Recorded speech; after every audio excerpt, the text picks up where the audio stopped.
Hello, everyone. Welcome to episode 11 of the Rollout Show.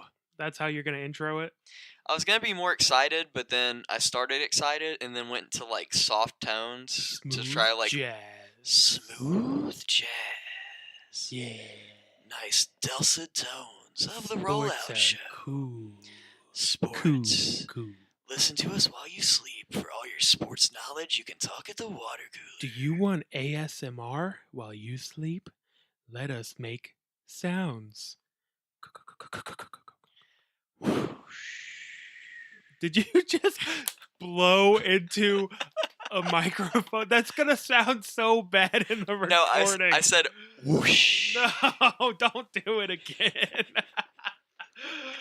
Okay, that's enough. All right, that's good. Good intro. All right, well, I am Weston. Welcome to episode 11 of the Rollout Show. I'm joined by my co-host who always screws up. Hi. I'm not going to screw up today. 7 times you will screw up today. 7. Do we have a counter? I got it right Start here. tracking? Old school pen and paper. We need a sound effect for every time I screw up. You have to go, ding. Okay. Okay. Ding. I haven't screwed up yet. All right, I was just practicing. Try to get the right Can I get tone. one more? Ding. Ding. Okay. Take that for data. Take that for data. Best coach in the league. Third. Third best. Third best? You know what? I'll take it. I'll take it. You know what?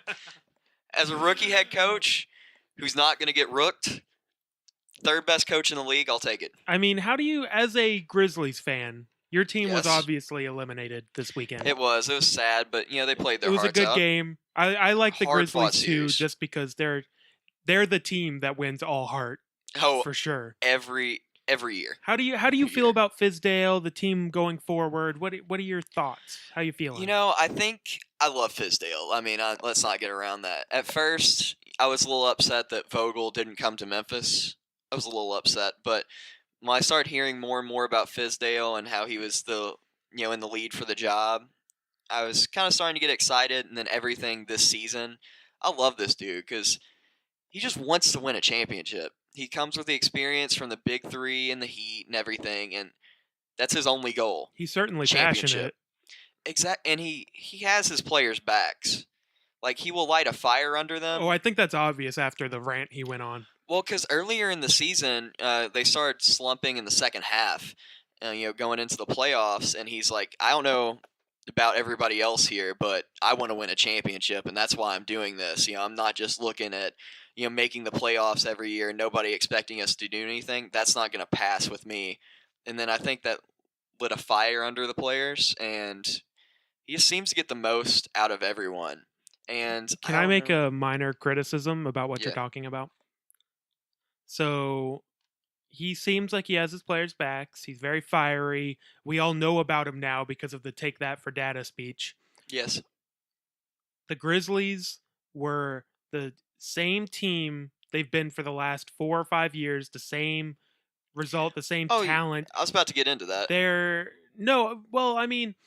I would hesitate saying Fizdale is an amazing coach. He did, like you were just saying, Fizdale got the most out of his players. Well, I mean, maybe Mike Conley had a better year, but every other player, I mean, they played the same that they've been playing. Marc Gasol was worse, noticeably. I mean, Zebo's old, so you can't blame him. He put up numbers. Zebo, he convinced Zebo to come off the bench, though. That was where I was giving him credit, because he got everybody to buy into the actual team aspect, whereas under Jaeger, it was just a lot of just guys out there doing whatever. Well, to be fair to Jaeger, he didn't have anybody. He didn't have Gasol. He didn't have last season. Conley. Last season, it was a recurring theme that Well, in the Jaeger year didn't before, have they their- almost beat the Warriors, and they didn't have Mike Conley. So it's just hearing the stuff out of Memphis, because there was a reason why Jaeger kept trying to get other jobs. He didn't really want to be there, and the players, while they played well and almost beat the Warriors, 2 years ago, they didn't really have the same passion that they had like under Fizdale. It's a different culture did there. you see them play last year, though? Last Did year, you see Matt Barnes and Vince Carter more hyped than I've ever seen either of them for anything ever? Hey, you know what? Matt Barnes is Dave Yeager's guy. I mean, he followed him to Sacramento. Now he's gonna win a championship. You know they're Yay. activating him, right? Because Sean Livingston's not gonna be back. Oh, it's so good. Anyway, He's by probably so going good to I kill mean a guy it's on the court. all right. Don't be ridiculous. Matt Barnes hasn't done anything bad in quite a while. Anyway, This season, he was charged with a misdemeanor under trial in New York. I said the same thing the last time we talked about Matt Barnes, and you reacted the same way. Back. Let's go back. Let's go back. That. I mean, I don't know if that counts because I was joking. Okay, I was being ironic fine. because the last time we talked about Matt Barnes, I didn't know about that You didn't trial. know yeah, that's true. So I get That's a ding true. for back then. You get a ding for back So this then. time it was just a joke of my past ignorance, and now ha ha ha, we're all having fun here. Anyway, Good. ding. So Fizdale, I think, is doing a fine job. But we have no proof that he's done anything. Like the team plays in the same manner essentially, other than Zebo coming off the bench, which is good. And but JaMychal Green kind of like starting and everything. Okay. He's that's made fair. some different moves. That's fair. If we're gonna give Steve Kerr credit for benching David Lee, we should give Fizdale a little bit of credit for Green. It's a little bit of a different scale, but A little bit, yes. But anyway, so we'll give him that. And all people who seem to be knowledgeable about the situation say Fizdale is a great coach, and so you got to take them at their word.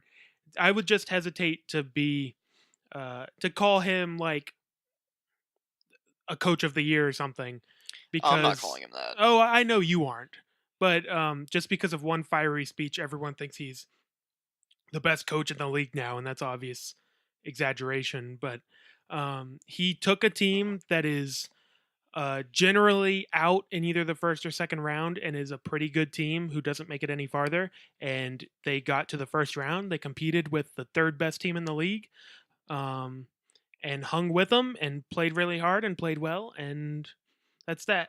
I'm worried about the Grizzlies. Like the future of the Grizzlies? Because I'm a little worried as well. Mike Conley is the most underrated player in the game. Thank you. Without a doubt. He's the best player nobody seems to know. But other than that, I mean, you have Marc Gasol, who I feel like every year I watch him, he gets worse. He didn't play great. He turned the ball over a lot this series. And then his game winner in Game 4 was the luckiest game-winning shot I've ever seen. Hey, you know what? Better lucky than good, right? It was the ugliest supposed clean look I've ever seen. Hey, man. If you win the game, all it counts is a W. All it counts is a W in a win column. As soon as it goes in, you are wide open. That's right. I'm worried because they don't have a ton of valuable minutes going to young guys. Like Vince Carter played a crap ton.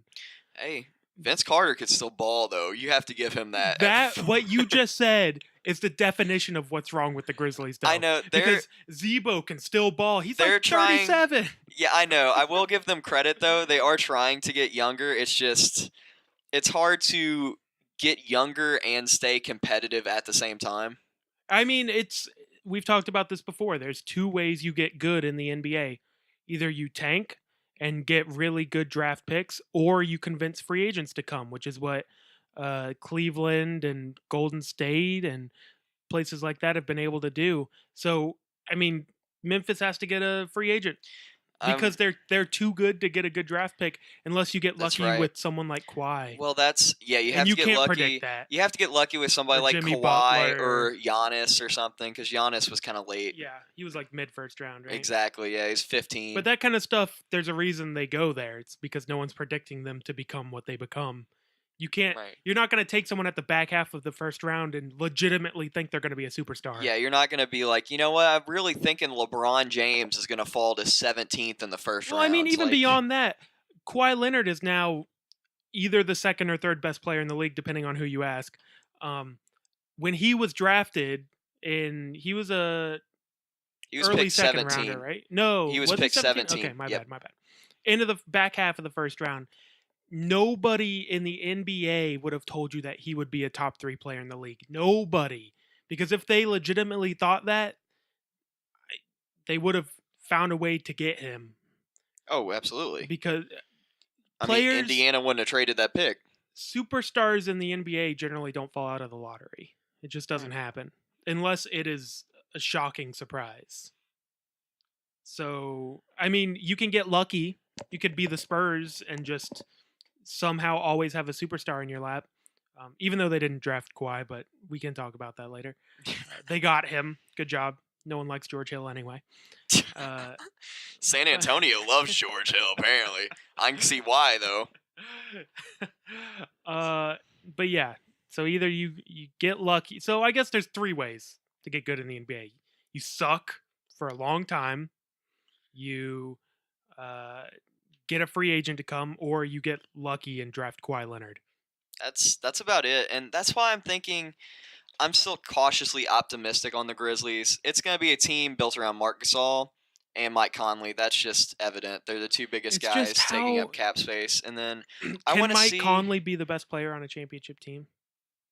I mean, I think I he can. love Mike Conley. I love Mike Conley too. He's the 8th best point guard in the league, the 7th best point guard in the league. Like, because if you bring in someone like a Paul George is better than Mike Conley. So Mike Conley's, and even that team wouldn't win a championship just because of the Warriors and the Spurs, for that matter. It'd be a great series between that team and the Spurs.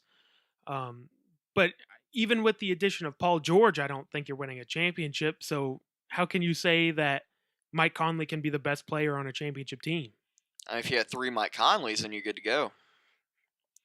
I'm just saying That's basically what they've had for the last decade. Is they've had 3 Mike Conleys. They had Mike Conley, they had Zebo, and they had Marc Gasol. I mean, sometimes you have to get, like you were talking about, lucky or unlucky. Just think about it.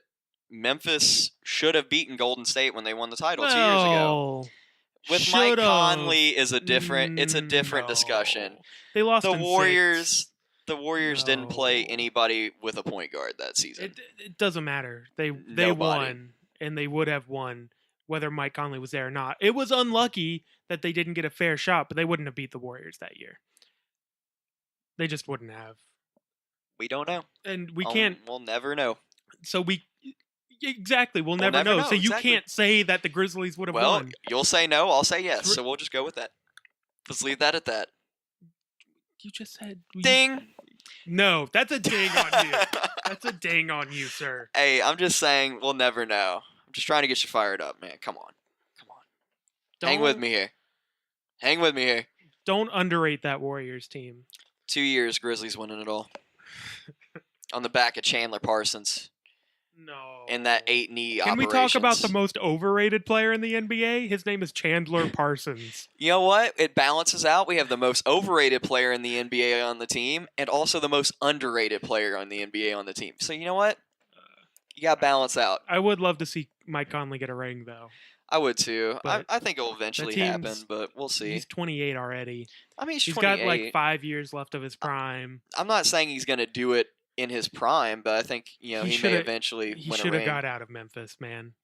He should have got out of Memphis. See, that's people really like playing for the Grizzlies. I mean, Tony Allen. Well, the people that play for the Grizzlies really like playing for the Grizzlies. No one else likes playing for the Grizzlies. Chandler Parsons apparently does. Chandler Parsons hasn't played. I know. Well, he played this season, just not a lot. But he chose Memphis over other similar offers. Chandler. Because Orlando offered him max. Okay, Orlando. Is there a championship contender on this list you're about to spout off to me? Dallas. Thank you. That's what I thought. Houston.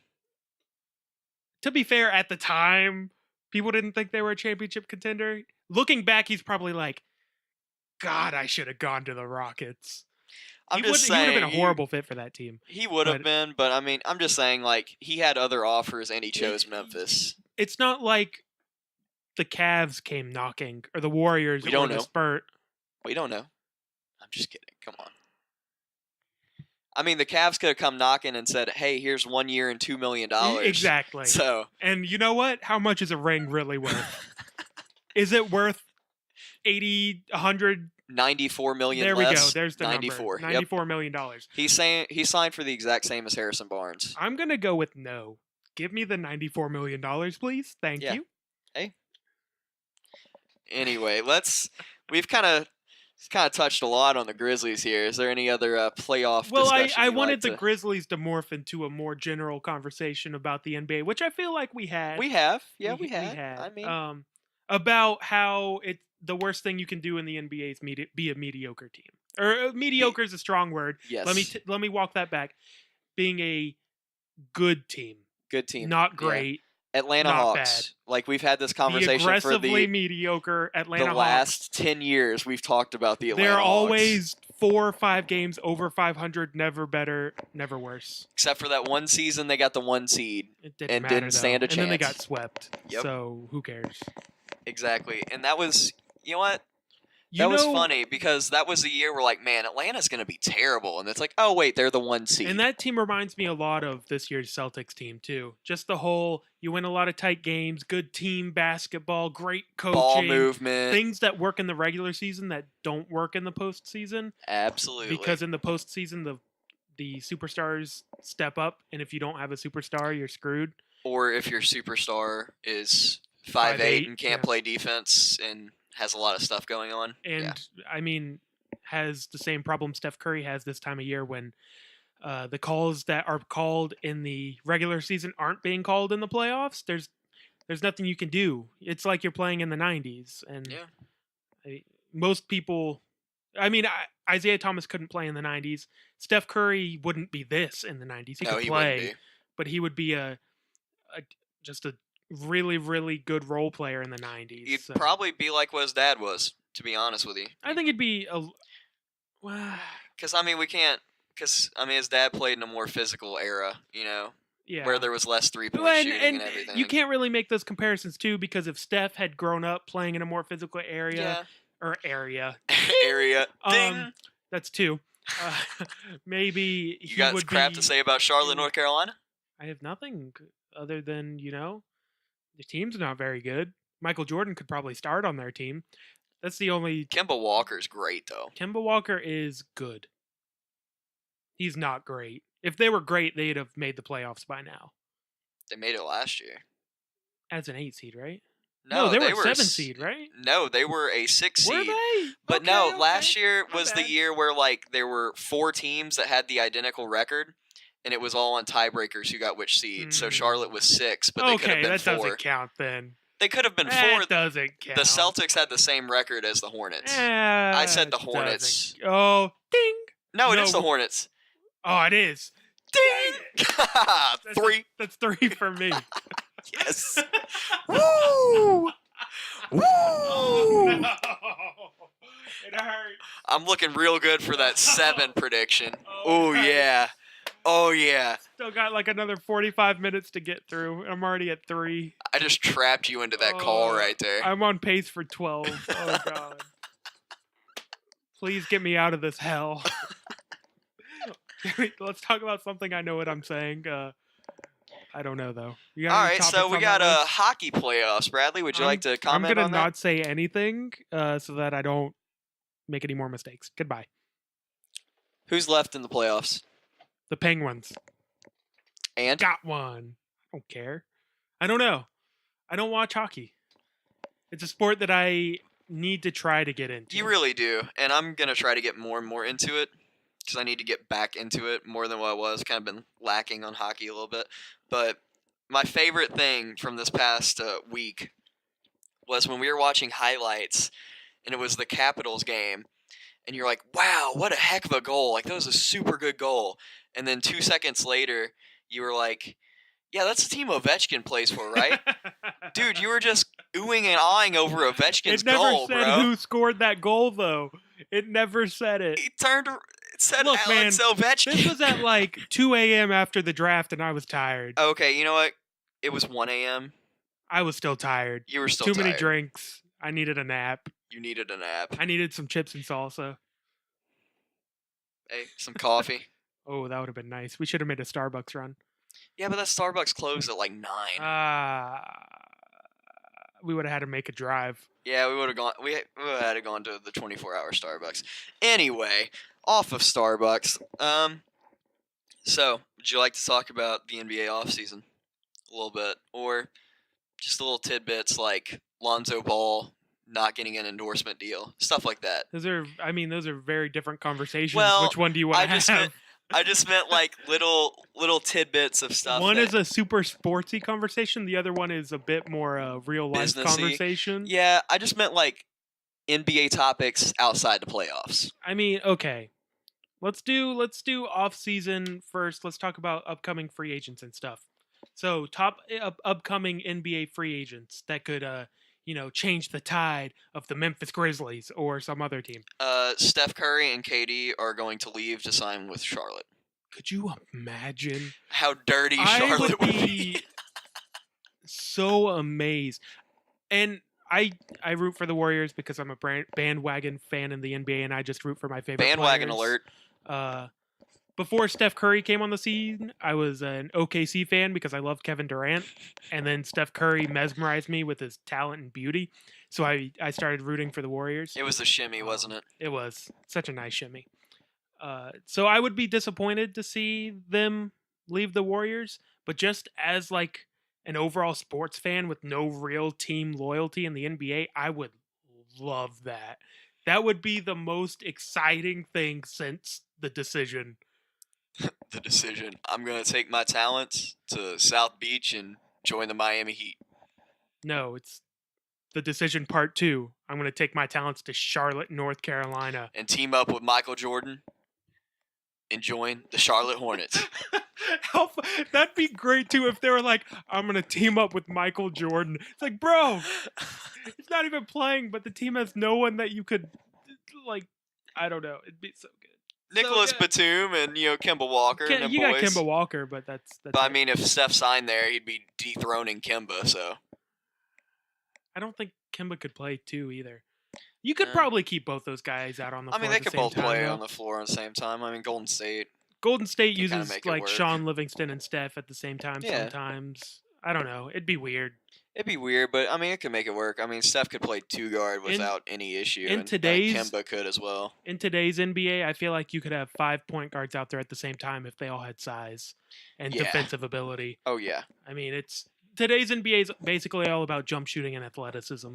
So I mean, especially if you had somebody out there like LeBron or a 7-foot Ben Simmons who's quote unquote a point guard.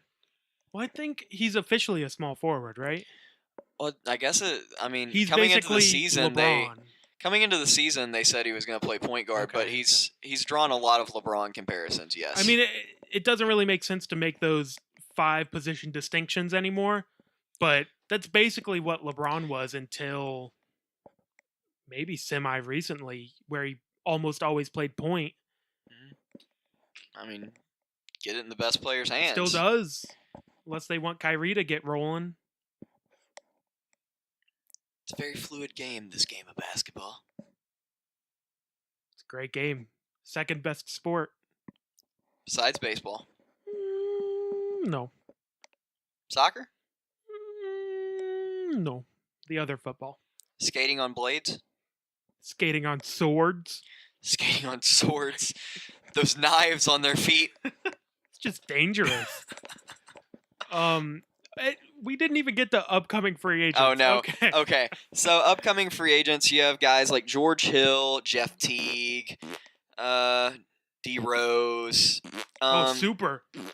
Nobody cares about D. Rose. If you were a team, prediction time. Where's D. Rose going, and which GM is going to get fired because of it? D. Rose has Sacramento Kings written all over him. God, you're right. You're so right. That's such a good spot for him. And by good spot, I mean I could see that happening, not that he would be it's good, actually going to be a good spot. He's the most washed up player in the league. Maybe behind Joakim Noah. And that's it. So they're probably both going to still be on the Knicks, let's be honest. Maybe. Just because Phil Jackson seems to not care about his job, he gets an extension regardless. Well, not an extension. His option was picked up. It was a team option, so it's basically an extension. And, James Dolan basically had agreed that I'm going to give you 5 years no matter what. So it was more of, does Phil still want to collect checks? And Phil wants to collect checks. So. And the interesting thing about that is James Dolan is getting ripped for that, as he should, by the way.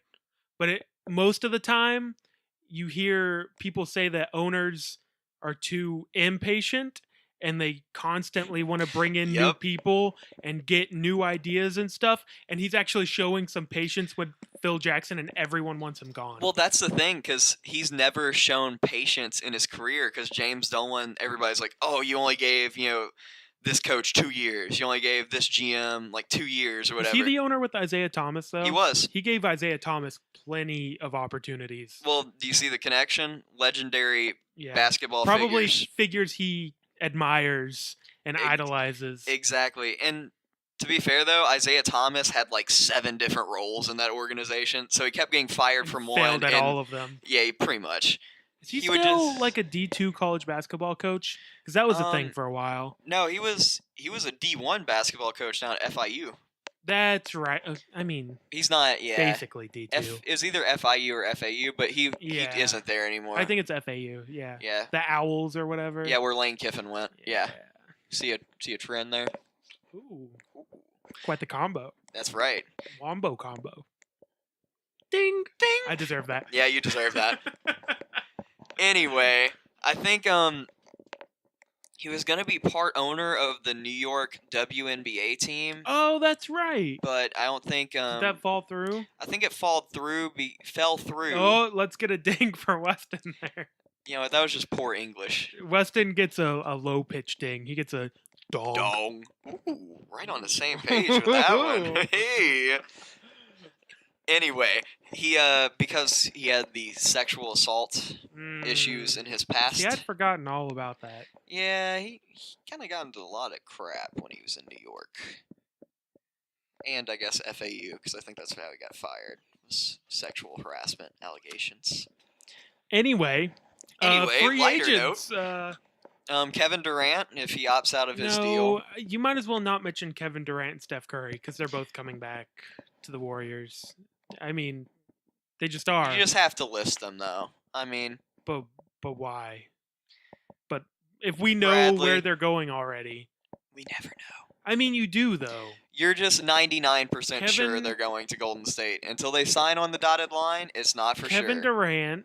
It would only make sense for him to go back. Otherwise, why leave in the first place? And Steph Curry, he was one of the ones championing to bring Kevin Durant in. If he was worried about like his light being stolen, his spotlight, he would have never wanted Kevin Durant in the first place. So I mean, it just goes off like the conversation we had last week. You can only take a player at his word for so much. So yes, they're saying they want to stay in Golden State, which naturally they do. I mean, it's just until they sign on the dotted line, it's not for sure thing. I think yes, but for the purposes of our conversation, I think it is stupid to put them in. You this ask me who the free agents are. No, they're going to be free agents. What is ding? No. I retract that ding. What the heck? Ding! You get a ding for that. That was a reverse ding. The reverse ding gets a ding. The purpose of this conversation is to talk about possible landing spots for different guys, stuff like that. We won't have that conversation about Kevin Durant and Steph Curry. You know where I think Kevin Durant and Steph Curry are going to go? They're probably going to re-sign with the Golden State Warriors. Let's move on. All right, cool. Move on. Moron. I'm a genius. George Hill, nobody cares. Probably Utah. Gordon Hayward, I say stays in Utah. Is a significant one. I think the two pretty obvious choices right now are you staying in Utah just because it's more money and then the continuity and all that good stuff. And they're a good team. They might get to the second round. They probably won't get any farther. But they're a good team and they're a young team that can get better. And I could see him going to the Celtics just because they have a need for a small forward and the whole Brad Stevens connection. Other than that, I mean, every other option for him that would want him is basically the same spot he's in Utah. It'd be a young, up-and-coming team. And other than George Hill, that's what Utah is. So why leave? You can make more money, and you already know the guys. Exactly, and you already have a life there. Your kids are in school there. Yeah, and you don't have to uproot your whole family. Exactly, all that stuff. Because the only other spots I've even heard rumored outside of Utah and the Celtics. I've heard Miami, that's it. The only reason you would even consider that from the outside is just the whole Pat Riley thing. Is Pat Riley enough to convince Gordon Hayward to come to Miami, even though they don't And really talk have anything? I mean, they have Hassan Justice Whiteside and Winslow, Dragic, Dragic. I mean, they have a good team. I mean, if Waiters stays there and but everything, but it's like Utah. They it's have about a equivalent of good Utah. young team.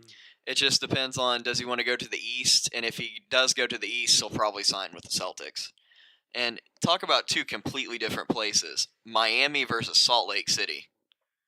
And throw Like, Boston in there while you're at it. I mean, yeah, Like Boston's three pretty different. Like, completely places. I get a ding for that. ding. Thank you. All three of those cities are completely different from each other. Yeah. And so that should actually factor into it. What kind of lifestyle does he like? I don't know. I can't speak I know to he's that. like very involved, him and his wife, in Utah, like Salt Lake City community. Like, I think they live there year round actually now, if I remember correctly. Then like, I from think what that I is read. a strong point towards Utah's. I think it's a two-man race. I think the Celtics do have a legitimate shot at it if It's they want just the him. connection, because It's- Brad Stevens kind of, like, I mean, he's amazing. Well, it's the Brad Stevens connection, and you're moving to a team in the East that with you could possibly uproot LeBron. And even if you can't, give it 3 more years. LeBron's not getting any younger. LeBron's not getting any younger, and he's only guaranteed 1 more year in Cleveland. And there's not really, I mean, what it looks like from the outside, the next up and coming team in the East are the Celtics. Maybe the Wizards if they can get some more depth, but it looks like the Celtics to me. If you're Gordon Hayward. Right. Speaking of big free agents, Kyle Lowry. Is it bad if I wouldn't even want him? I mean, he's a little bit older, so I'm kind of with 30, you. He's I believe. 31. Oh, he's 31 already? He's 31, Man. yes. He's been in the league 10 plus years. I like Kyle Lowry. He's a very good player. He's an all-star. He is. He definitely is. He is the worst player in the playoffs that's an all-star I have ever seen consistently. Honestly, just random switch. If you traded Kyle Lowry's situation and Mike Conley's situation, that team, the Raptors with Mike Conley, I think could challenge the Cavs this year. And also think about how many all-star teams Mike Conley would have been on. Probably at least 2 compared to 0. And in the regular season, you may even take Kyle Lowry, to be fair. Like, Kyle Lowry is an incredible regular season player. Oh, he's very, very good. But, I'm with this you. year, you can tell with the amount of minutes. I mean, game 6 of the Bucks Raptors series that just happened, I think Kyle Lowry was like 4 for 9. Like, he only took 9 shots. Obviously, something's wrong with him this year. It's his wrist. And it's not healed, but he's just trying to play through it. Let's discount this year. Right. Every other year, he's been horrible. In the playoffs, yes. He's not been in crunch good. time, he's not been good. And I like Kyle Lowry as a player. I like his game. He's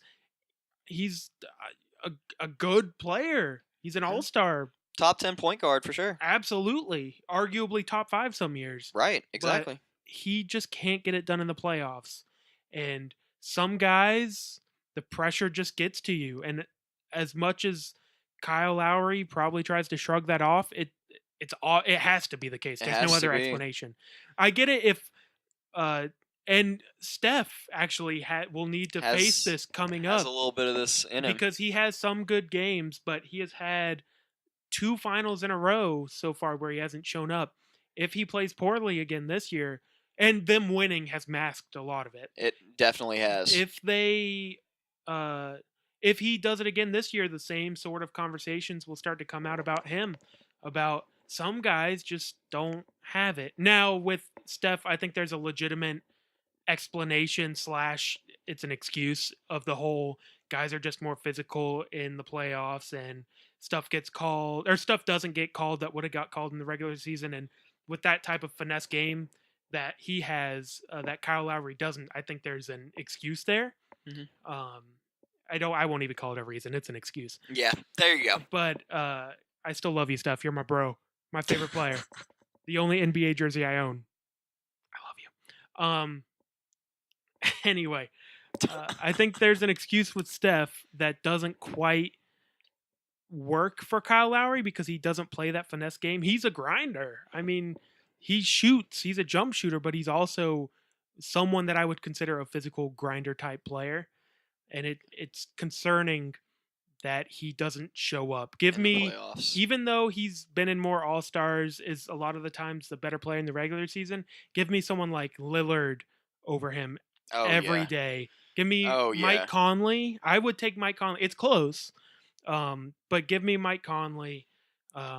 There's a lot of guys I would take over Kyle Lowry, and it's only because of the playoffs. If we're just playing a regular season, sure, give me Kyle Lowry. We'll win 60 games. We'll win maybe not 60, but we'll win 55 games. Yeah, win a lot of games. And all right, to kind of speed it up a little bit, I have 3 other free agents. What are we rambling again? Maybe a little bit. I'm just saying. All right. Anyway, staying with the Raptors, you got Ibaka, unrestricted free agent, and then the 2 big ones, CP3, Blake Griffin. All right. First off, Kyle Lowry, he's staying. He's staying. He fits in good with that team, even though he doesn't. Him and DeMar DeRozan seem to play really well together. They do. And DeMar DeRozan is the best player on that team? Question mark? I guess, especially in the playoffs. In the playoffs, yeah, he shows up, and he was playing very, very well this year. Great. Ibaka, I think a lot of that has to do with how well they do in the playoffs. Do the Raptors get to the Eastern Conference Finals? Do they? Well, I don't remember. Would they have to get through the Cavs to get to that game? No, they would have to. I believe they'd have to get through the Celtics to get to that game. I think the Wizards have to go up against the Cavs. Oh, the Wizards are done. Because I think the Wizards are a better team than the Raptors this season. So this would be my outside the situation guess. Toronto beats the Celtics. Ibaka comes back because he feels like they have a legitimate shot next year. They lose. Ibaka leaves and tries to get a ring somewhere else. That is just quick hitting what it looks like from the outside to me. I could totally see Ibaka ending up in Miami. Why? That would be a horrible fit. Why would it be a horrible fit? They don't have a power forward. Ibaka. They were looking at him at the deadline anyway, but I mean, Toronto offered more. Maybe it wouldn't be a horrible fit, but the Heat with Ibaka doesn't win a ring. Like at this stage in Ibaka's career, I feel like he's going to go to the situation that gives him the best chance to win a ring, but still be a starter and make good money. And because I think has the that money in Toronto. I think the money is a big factor with him. I don't necessarily disagree, but I think money is a big factor with everybody. Money's a big factor with me. Another organization, came by and offered me a bunch of money. Things happen. I mean, it's all business, and I just, But money talks, man. I see Ibaka as a guy who wants those 3 things of starting, playing legitimate minutes, making good money, but with a good chance to win a ring. And I mean, Toronto, you have that. There's not a whole lot of other places. I mean, maybe if he left for Boston, you see him going there. But he's basically Al Horford, and they're paying Al Horford max. Al Horford that's better at defense.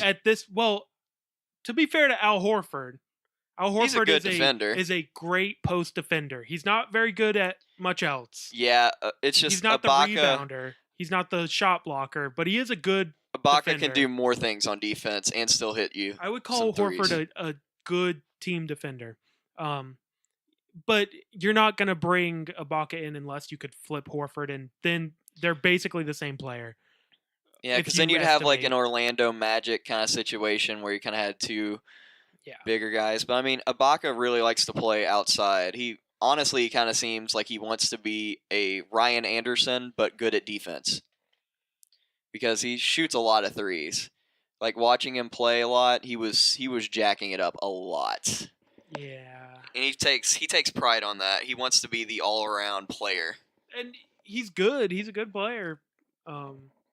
I don't see him on the Celtics though. Anyway, CP3 and Blake. CP3 is Because I think he's staying. I was gonna say he's staying too, just because I don't see where he goes. Because I think they'll keep him and show Blake the door. It's he probably wants the contract. Yes, because this is his last time to cash in. It's going to be his last big contract. After this, he would have to be a backup on a. He'd have to go the David West route. It's going to be David West. Let's go which be the backup point guard on the Spurs. Yeah, which championship contender am I going to join this year? So I think he's going to stay. The money, the LA lifestyle, liking the guys Ballmer, on the team. Doc Rivers, that whole thing. I mean, they want to build. Still there. I think he's still going to be there. I don't think he's going to do the leaving for Orlando thing. Well, if they fire him, which they might.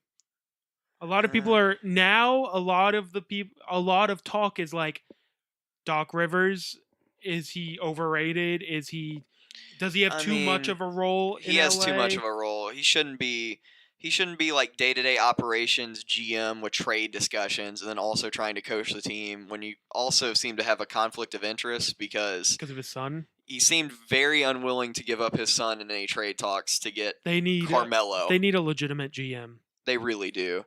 I mean, because then he was the main guy that was complaining about the trade deadline being during All-Star weekend. And it's like, well, you know what? If you had somebody else doing that job, they probably wouldn't be complaining. Yeah, he needs a real GM. He needs a demotion out of president of basketball operations. So Chris Paul, if I had to guess, I'd say staying. Blake Griffin's gone. Blake Griffin is a shell of what he used to be. He's a player from a past era. If he had played a decade ago, he'd be dominant, but he does not. He plays today, and he's unwilling to play center, so he's gone. He'll get max from the New York Knicks. Maybe. It just seems like a great fit to me. It just sounds like something Phil Jackson would do.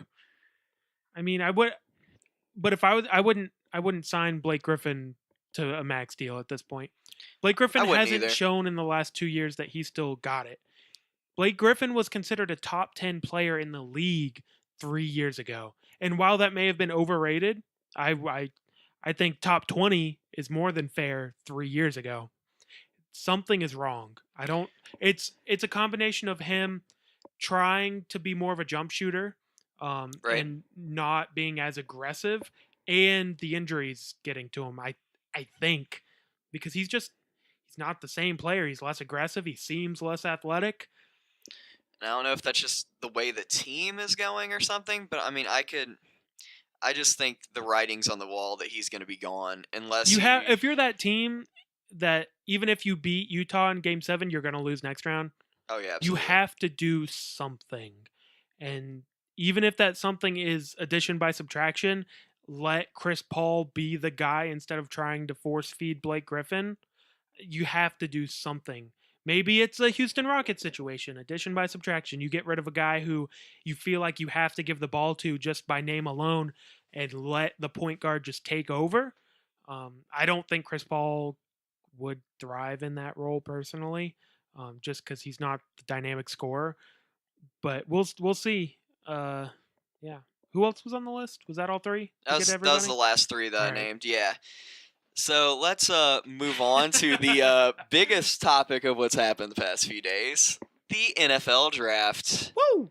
Yeah, we had our annual draft party. It was quite fun. The first round was crazy this year. I loved it. It really was. That's like I was saying, a couple days ago. We were talking. This is one of the craziest first rounds we've ever seen. People trading up like Kansas City. Pure transaction base, this was the craziest first round I've ever seen. Obviously, last year, the Laramie Tunsil thing, you're not going to top that. That was as crazy as it will ever get in the NFL Kim draft. Dichie. Yeah, Laramie was there. Hugh Freeze just crawling into a corner. We would have to get every prospect's Twitter account hacked by Russia and all kinds of leaked stuff. Or their stepdad, supposedly. That's so terrible. That's the only way it could get any crazier than last year. But just from a pure nerdy transaction base, which is our bread and butter. It was crazy. I mean, all 3 top quarterbacks went in the top 10 or top 12 because Deshaun Top Watson 12, went yeah. 12. Sean went 12. Who is probably going to be the best of the 3, at least at first. Oh, at first, absolutely.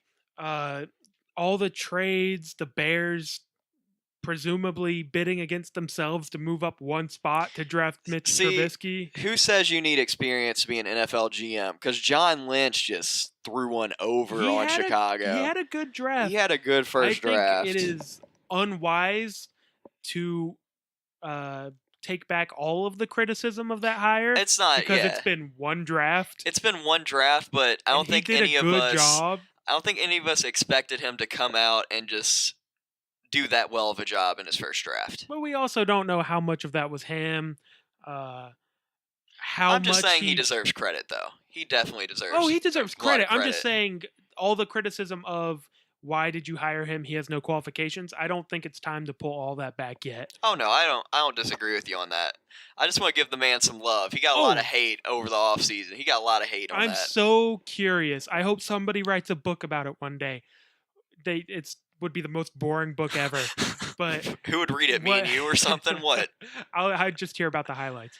I want to know whether the Bears were trading or bidding against themselves or not. I want to know if there was another team on the phone with John Lynch. They were having a conference call, auction style, like, I'll give you a first and a second. No, I'll give you 2 firsts. Kind of like the scene from Moneyball where they're just calling different people. And it's just... I've never seen Moneyball. No, well... We need to watch it sometime, though. Yeah, you really do. Like, we need to watch it sometime. sometime. Do you own that movie? I do own that movie. Let's watch it sometime. Okay. It's a date. Sounds good. Okay. Ooh, like it. Can we get the cake pops and everything? Why cake pops? I don't know. They're a nice snack. I would agree. Cake pops are delicious. Really good. They're pretty bad at Starbucks, though. Make your own. Homemade cake pops. Man, I remember when people used to bring them to school. Ooh, so good. So what were we talking about? Sorry, I got distracted by cake pops. They're so Draft? Good. Well, cake pops are more important. The Browns went full Moneyball. All kinds of trades. They'll have Paul DePodesta. They got a bunch of players, and they have a bunch more picks for next year. That is straight up Moneyball right there. I don't know about Jabril Peppers, but I feel like overall talent level, they did incredibly well.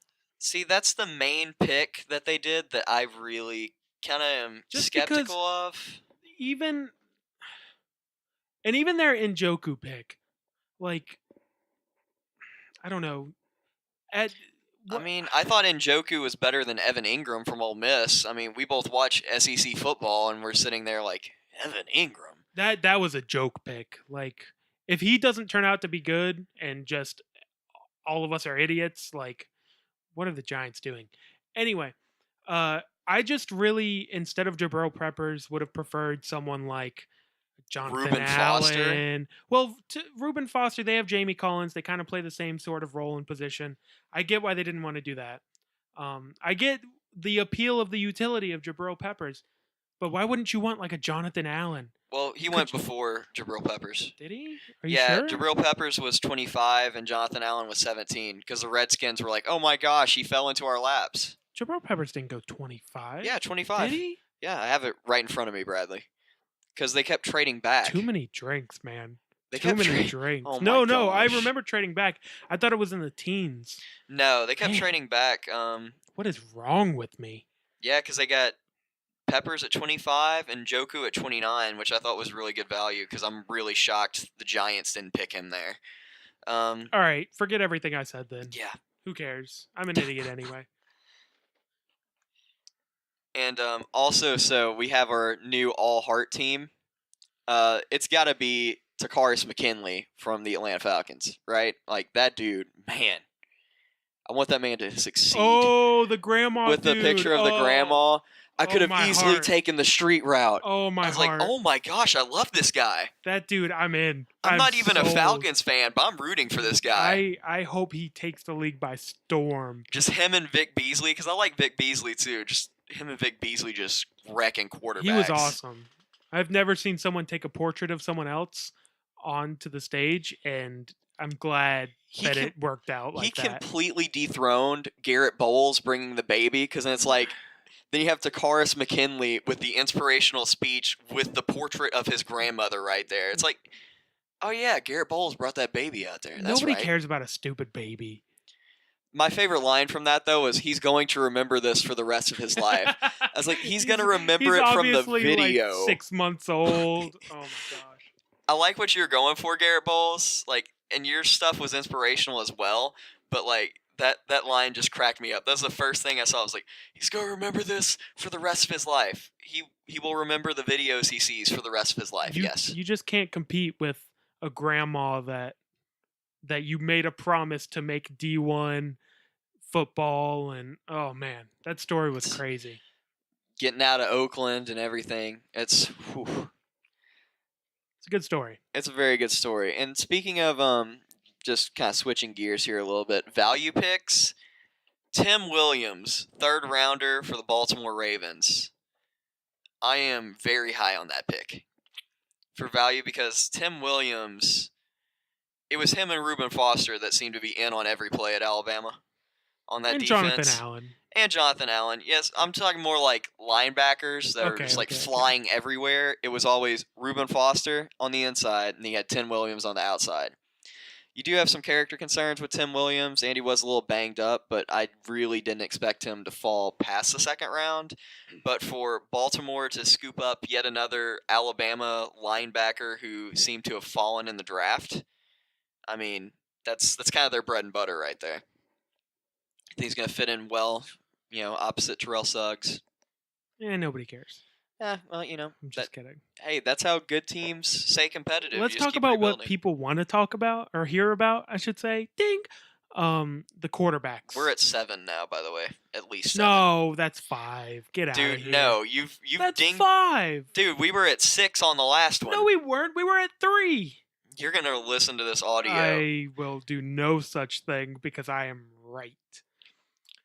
Ding! You're wrong. The quarterbacks.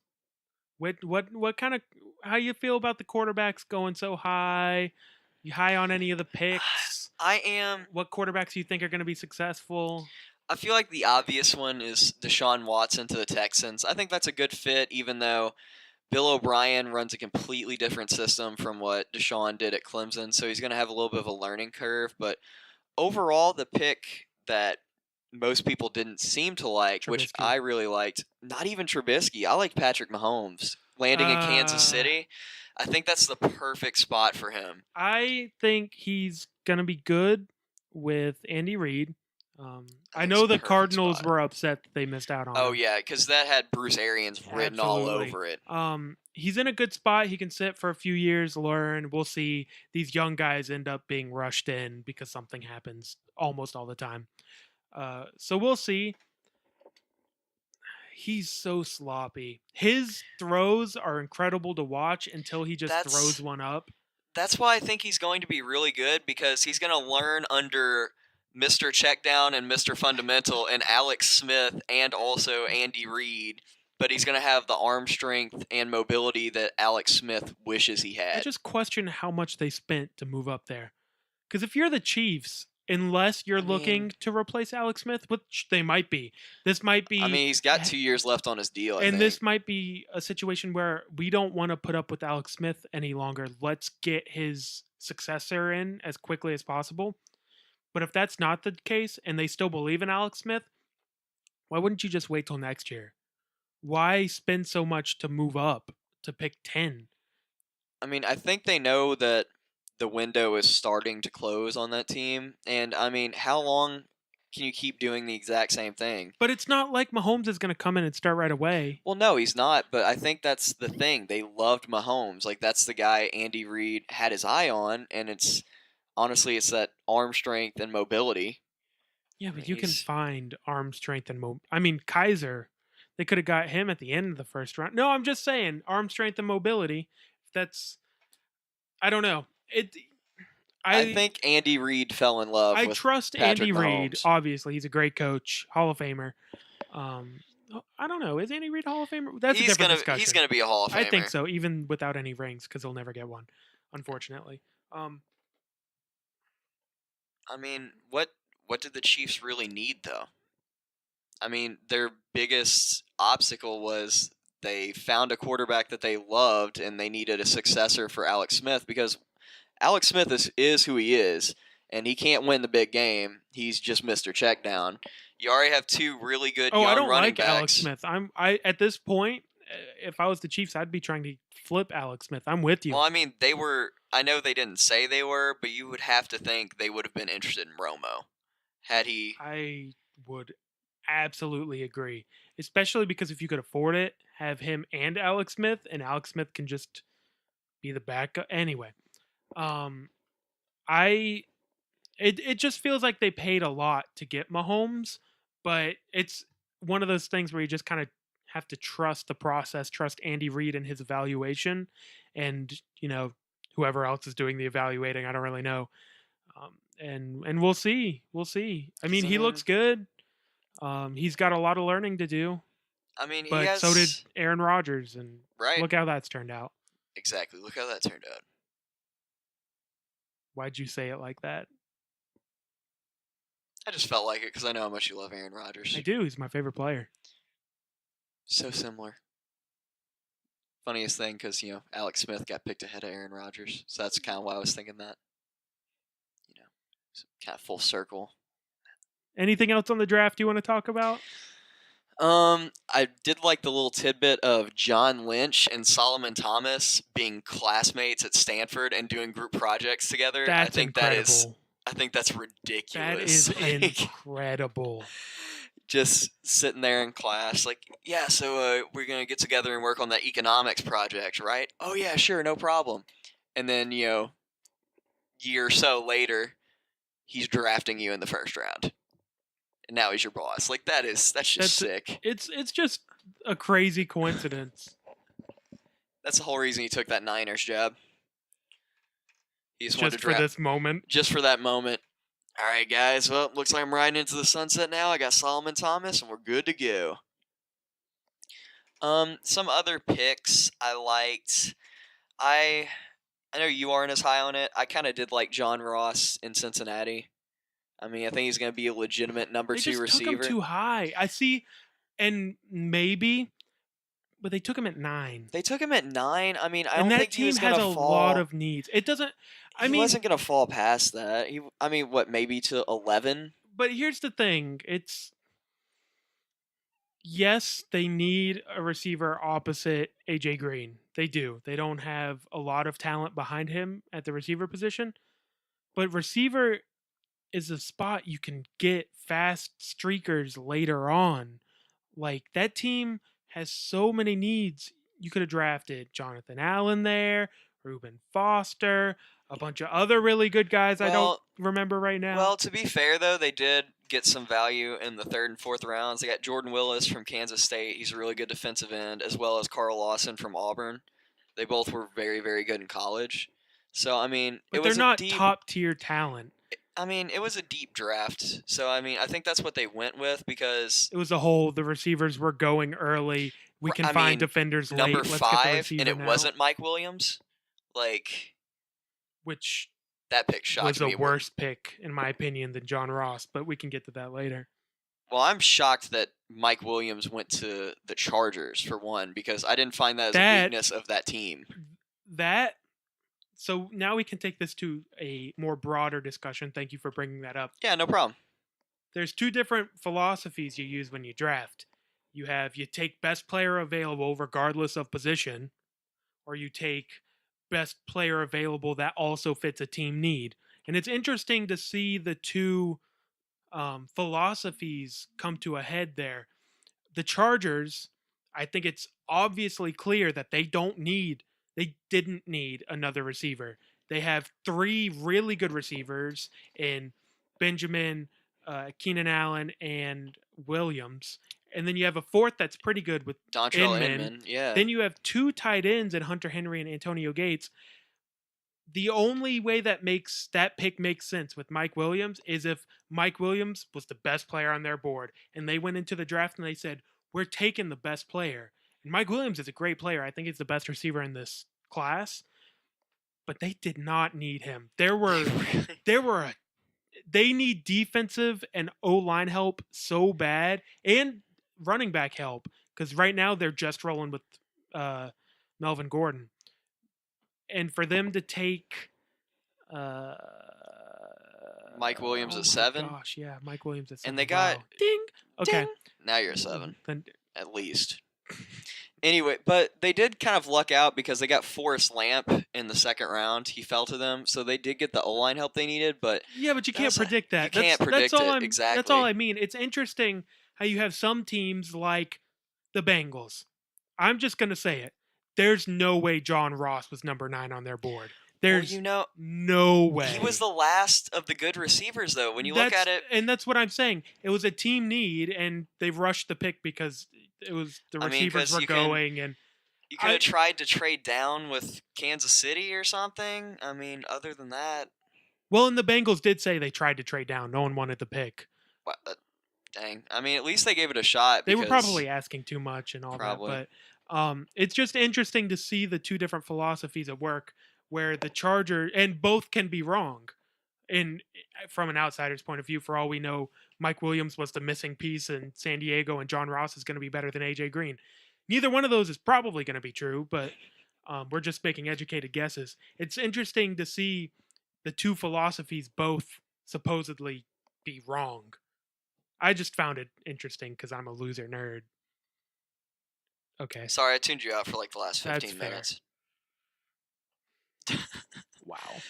Anyway, let's change topics here and get to something a little more serious. The ESPN layoffs hit hard. This was the worst batch because there have been a few layoffs, but it's generally been the behind the scenes guys, and then they just let some guys walk when their contract's in because they got offered a ton of money from Fox or NBC or something, aka Skip Bayless. This, I feel like, was the first time that guys whose contracts weren't up, guys, front-facing guys for the company, really big, popular guys, got laid off. Think about the 3 departments that really got hit the worst. I mean, you have hockey just gone. Like, I mean, there's only Barry Melrose left for hockey. You had a huge cut to college football. You have guys like Jerry Punch, Dr. Jerry Punch, excuse me. How rude. Sorry. My bad, Jerry.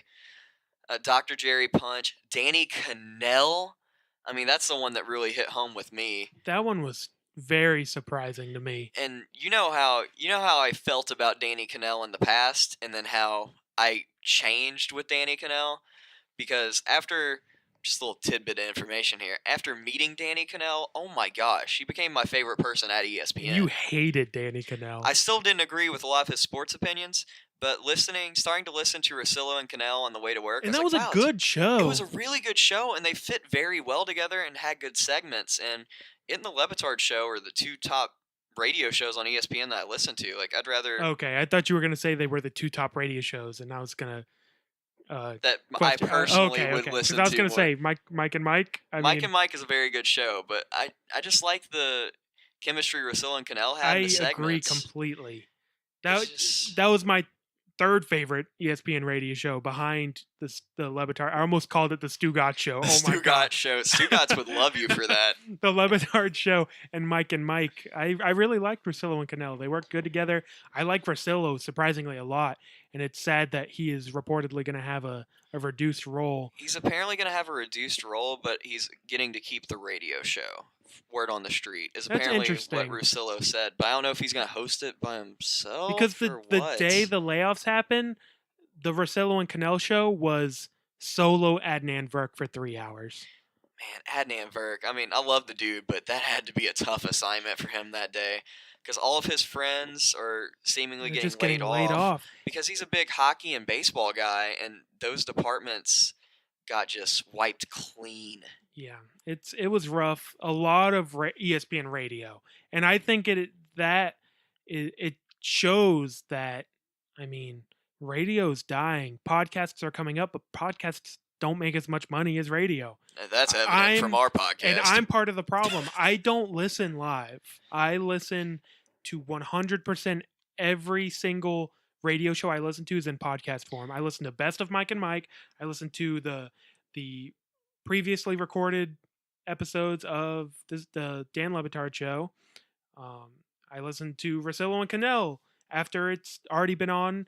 After, like, an hour after the show ends, they upload it on a Right. podcast, and I listen to it then at work because it's more convenient. So I'm part of the problem, but I mean, that you got to play to the consumer. See. So it's clear that was one of the focuses of these layoffs. It definitely was, and I knew something could potentially be coming down the line with that show because it started being a really, really big show, and then they signed Stephen A. back for radio. And then what happened with me, I stopped listening to it as much because I did listen live, and it used to be on just right after the Levitard show. So I'd be in the car listening on Sirius XM, and I'd have the end of the Levitard show on the way to work, and then Russillo and Cannell all the way through, and I'd be super pumped about it. And then it went from Levitard show to Stephen A. Smith for 2 hours, and then Russillo and Cannell were on a different channel, and then would pop back onto ESPN radio. So it did some weird like jog thing, and then you couldn't follow the show as easily. So honestly, I didn't listen as much because it wasn't as convenient for me to listen. And Stephen A. is interesting to listen to on the radio sometimes, but when it's Stephen A. shouting at a caller for what he wants to happen with the Knicks, I can't handle Stephen A. solo for 2 hours. He's too much, man. He's too much. He's too much, because some of the stuff I would be just about to turn the channel, and I'm like, wow, Stephen A., I like that, and everything. But then it's like when you have 10 straight callers about how they hate Phil Jackson and, Stephen A. needs to take over the New York Knicks or something, you just kind of get a little tired of it, and you change channel. And then the other, what seemed to be focus of these layoffs was reporting. I mean, oh goodness, to their biggest NBA reporter, Mark Stein. Mark Stein. I'm gonna miss that guy. He had the best segment on the Levitard show. Oh my gosh. I wonder if he's gonna be a pop culture reporter. He's the number one. He was the number one NBA reporter on ESPN, and you know him from the Levitard show. Maybe that's part of the problem. I knew him from the articles, but I mean, that man needs to be a pop culture reporter. I can see it happening now. He's going to get picked up by E! News. Nobody gets that joke, man, unless they listen to the Levitard show. You know what? Me and you get that joke. I mean, I get it. It's a good joke, but I really won't commend it because it's not good for the general population. And then Ed Werder. I feel like I've been watching him since I was a kid. Jason Stark. Oh, that one hurt. I mean, I don't know if he's already signed another contract somewhere, but I could see him hosting a bevy of shows on MLB Network.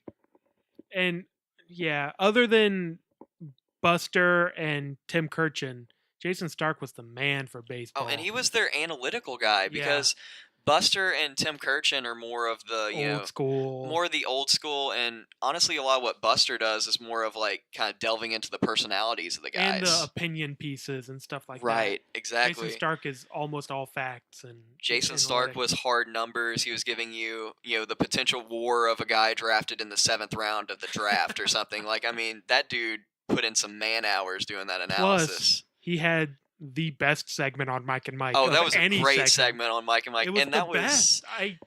I'm gonna honestly, and this is rude, but it's only because I'm not a huge baseball fan. That's the main reason I'm gonna miss him. Is his baseball trivia segment on Mike and Mike was so funny. It was always enlightening because you learned something you never knew about a player, and I'm gonna miss him for that. Assuming he's not going to keep coming on, which I'm guessing not. He might. I don't know. They have some people on like Barkley and Brian Billick. Actually has a weekly segment, and he works for the NFL Network. Right, because he used to be at ESPN. Yep. And they have Peter King from MMQB on a lot. So we'll see. I hope they keep having him on. I sort of doubt it. Well, I mean, Mike and Mike's probably going to end soon because Mike Golick Jr.'s partner, Ryan Lundquist. Robin Lundberg. Oh, I was very wrong. All right, I deserve the ding. He was a victim of the layoffs, which to me implies that since it's all but confirmed that Greeny's getting his own show, that they're going to put Mike Golick and Mike Golick Jr. together on the same show. Yeah, that seems to be the case. And another one that really hit home with me, I think it hit home with you, you're sad to see, Jay Crawford. Oh, man. I remember watching man hours on of watching First Take before they went full debate mode. Well, I remember the first episode of Cold Pizza. Yeah. Like, the way he grew his career and how much time and effort he put into everything at that network. It's sad to see because that whole crew is basically gone now. Plus, is it weird if I feel most bad for the guys who have ESPN in their Twitter handle and they're going to have to make a new Twitter handle now? Is that bad? Like Jay Crawford's an example. His Twitter handle, I believe, is Jay Crawford ESPN. Exactly. And now he's going to have to delete his Twitter account and make a new handle. I mean, he had the Twitter account for work because, I mean, think about when he started there. Twitter wasn't even a thing. Oh, yeah. It's the same thing as Mike and Mike. It's the same thing as a lot of the big name ESPN guys. They have ESPN because they only started Twitter because of work. So they just, I don't know if they were mandated to put ESPN or if they just chose to. I don't know. It sucks. Feel bad for everybody. I especially feel bad for the people without such big names. Because the big name guys, Mark Stein, Jay Crawford, Jason Stark, those guys, they're going to have job offers if they want them. It's like the Jade beat writers. McCarthy. It's the beat writers. It's the columnists. It's the ESPN, the magazine workers. Those are the sort of people that I feel bad for. Or like the non-primetime Sports Center anchors that you didn't necessarily see all the time. But even those, if they were good, they'll probably have jobs. Yes, I agree with you. Those shows aren't as big anymore. I mean, it's more... Nobody likes highlight shows anymore because you could just watch it on the ESPN alert when it sends it out after it happened. You watch it on the ESPN app and boom, you're done. That's what I do. Exactly. Or as Twitter soon as it happens, you get a pop-up on your phone. LeBron smashes this dunk from the free throw line. And you're like, oh, this would have been in Sports Center top 10, but now I can just watch it. And I watch it and cool. I got that highlight. Before, you would have had to watch Sports Center the whole show. They'd show you all the highlights. Boom, you're good. So I feel bad for the less big name people in the layoffs because you're going to have a harder time finding a job. And hopefully they all got good severance packages, yada, yada, yada. And it sucks. It does suck. And the one person who I didn't see at first on the list of ESPN layoffs, and I was going to be utterly surprised if she survived again, but she got her notice of being Britt McKendry. I was surprised was there horrible. 2 years longer than she should have been. She wasn't even good, man. She wasn't. She was just a bad person, and she sucked at her job. And after that rant, she got a lot more airtime. And the sad thing is, she'll probably get another job because it's a name that you immediately recognize. Like, oh yeah, that's that girl who like heavily insulted that poor parking lot attendant. Like when I was scrolling through the list of people who got laid off, a lot of the times you're just scrolling through because you're like, don't know this columnist, don't know this reporter, and you see Britt McHenry and you know who that is. So, I mean, name recognition is a big part of this business, and because she went viral, it helped her career far more than it hurt it. And she'll probably get another job almost immediately with Fox or CBS or somebody. Could you imagine if she had like an opinion-based like debate show or something? Please no. Britt McKendry sounds off. That's a great name for a show. That's so good. So let me tell you, ladies and gentlemen, what is making me mad today. Could you Dill imagine? Pickle chips. Okay. Not getting my kale on time. I don't know, just something silly like that. If she just like played into My Starbucks latte only had 3 pumps of vanilla instead of 4. And it took me 4 minutes. 4. Count them. 1, 2, 3, 4. All right, that's enough of that. That's enough of that. That was horrible. Now, worst thing we've ever done. You know what? I enjoyed it, though. We did it for ourselves. Woo! Bum-ba-da-dum! All right, that was... What was that for? It's time for Florida Man, bro. Florida Man! Bum-ba-da-dum! I didn't know he had a theme song. You gotta warn me before. I'm sorry. You know what? We're just doing this off the cuff, and I thought the trumpet kind of sounding thing would throw you into Florida Man mode, but it didn't work. You ready? I almost knocked the microphone off the table, but I'm ready. You're really excited for Florida Man right now. So I haven't read the article, but I have confirmed it is indeed from Florida. Heck yeah. Don't want to, mess up like last time when it yeah. was from like New Ding. Jersey, but the story was written in a Florida newspaper. Anyway, here's the headline for you. Man says he stole forklift because it was better than walking. I mean, is he wrong? Not at all. In Daytona Beach. Ooh, solid area. A homeless man stole a forklift from behind a Best Buy store. Best Buy, what you doing leaving your forklifts outside? Anyway, moved some large Okay, let's start over because this needs some nice flow. A homeless man stole a forklift from behind a Best Buy store, moved some large boxes to a neighboring parking lot, and then took the machine for a spin. After a Daytona Beach police officer stopped him and asked him what he was doing, I won't say his name, said he wanted to drive because it was better than walking. He was driving the forklift around 4 a.m., although the machine had no lights on and it wasn't street legal. Well, no crap. He was charged with 1 count of grand theft and is being held on bail. Yeah. During the early morning hours on Saturday, he took the vehicle from behind the Best Buy. After stealing it, he used the forklift to remove large boxes.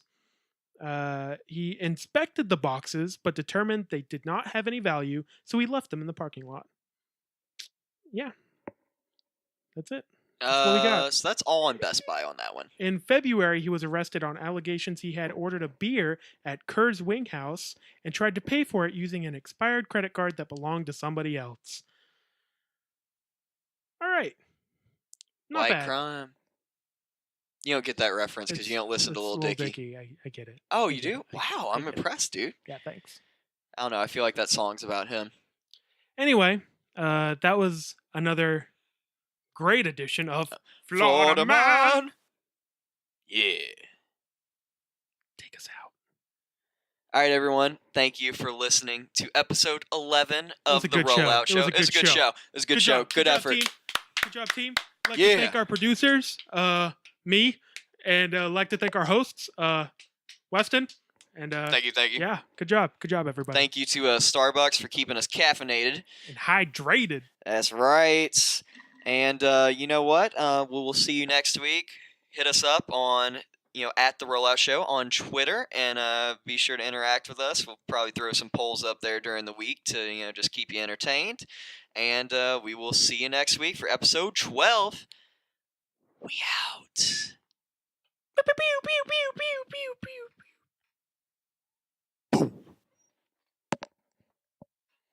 That may have been the best one yet. Never again. That was the best one yet. I usually get worse every time, but that was the best one yet. Just end it. Please end it. Just okay. Make it stop. That's usually what people say to me. Just make it stop.